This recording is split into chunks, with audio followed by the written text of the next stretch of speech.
ಕೃಷ್ಣಾ ನದಿಯ ನೀರಿನ ಒಳಹರಿವಿನ ಪ್ರಮಾಣ ಗಣನೀಯವಾಗಿ ಏರಿಕೆ ಆಗ್ತಾ ಇದೆ. ಹೀಗಾಗಿ ಕೃಷ್ಣಾ ನದಿ ಹರಿಯುವಂತಹ ಗ್ರಾಮಗಳಲ್ಲೂ ಕೂಡ ಪ್ರವಾಹದ ಪರಿಸ್ಥಿತಿ ನಿರ್ಮಾಣ ಆಗಿದೆ.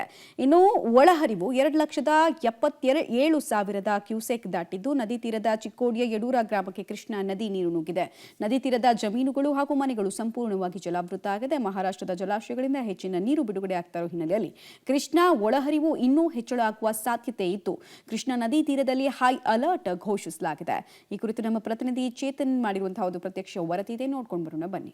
ಮಹಾರಾಷ್ಟ್ರದ ಪಶ್ಚಿಮ ಘಟ್ಟ ಪ್ರದೇಶಗಳಲ್ಲಿ ನಿರಂತರವಾಗಿ ಮಳೆ ಸುರಿಯುತ್ತಿರುವ ಪರಿಣಾಮ ಸದ್ಯ ಕೃಷ್ಣಾ ನದಿ ತೀರದಲ್ಲಿ ಪ್ರವಾಹದ ಪರಿಸ್ಥಿತಿ ನಿರ್ಮಾಣವಾಗಿರುವಂಥದ್ದು ತಾವು ಗಮನಿಸಬಹುದು. ಕೃಷ್ಣಾ ನದಿಯ ಟಾಪ್ ವ್ಯೂ ದೃಶ್ಯಗಳನ್ನು ತೋರಿಸುವಂಥ ಪ್ರಯತ್ನ ಮಾಡ್ತಾ ಇದ್ದೀವಿ.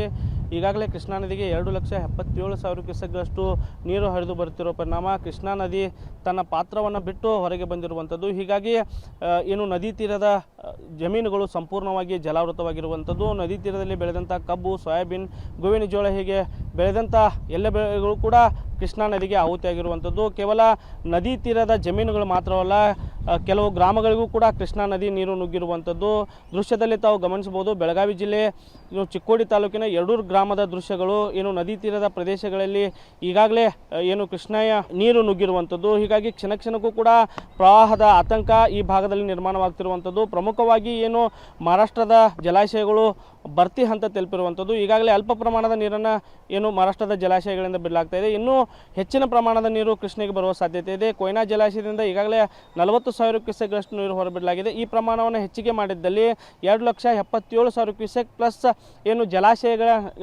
ಜಲಾಶಯಗಳಿಂದ ನೀರು ಬರುತ್ತೆ, ಆ ನೀರು ಸೇರಿ ಇನ್ನೂ ಕೃಷ್ಣಾ ನದಿಗೆ ನೀರಿನ ಒಳಹರಿವು ಹೆಚ್ಚಾಗುವ ಸಾಧ್ಯತೆ ಇದೆ. ಹೀಗಾಗಿ ಕೇವಲ ನದಿ ತೀರದ ಪ್ರದೇಶಗಳಿಗೆ ಮಾತ್ರ ನೀರು ನುಗ್ಗಿರುವಂಥದ್ದು. ಇನ್ನೂ ಹೆಚ್ಚಿನ ಪ್ರಮಾಣದ ನೀರು ಒಂದು ವೇಳೆ ಏನು ಮಹಾರಾಷ್ಟ್ರದ ಜಲಾಶಯಗಳಿಂದ ಕೃಷ್ಣಾ ನದಿಗೆ ಬಂದರೆ ಇನ್ನೂ ಕೂಡ ಪರಿಸ್ಥಿತಿ ಹದಗೆಡುವ ಸಾಧ್ಯತೆಗಳಿರುವಂಥದ್ದು, ಪ್ರವಾಹ ಪರಿಸ್ಥಿತಿ ನಿರ್ಮಾಣವಾಗುವ ಸಾಧ್ಯತೆಗಳಿರುವಂಥದ್ದು. ಈ ಪ್ರವಾಹ ಪರಿಸ್ಥಿತಿಯನ್ನು ಬೆಳಗಾವಿ ಜಿಲ್ಲಾಡಳಿತ ಹೇಗೆ ನಿಭಾಯಿಸಲಿದೆ ಅನ್ನೋದನ್ನು ಕಾಯ್ದು ನೋಡಬೇಕಾಗಿದೆ. ಕ್ಯಾಮ್ರಾಮನ್ ಸಚಿನ್ ಜೊತೆ ಚೇತನ್, ಪಬ್ಲಿಕ್ ಟಿವಿ, ಚಿಕ್ಕೋಡಿ.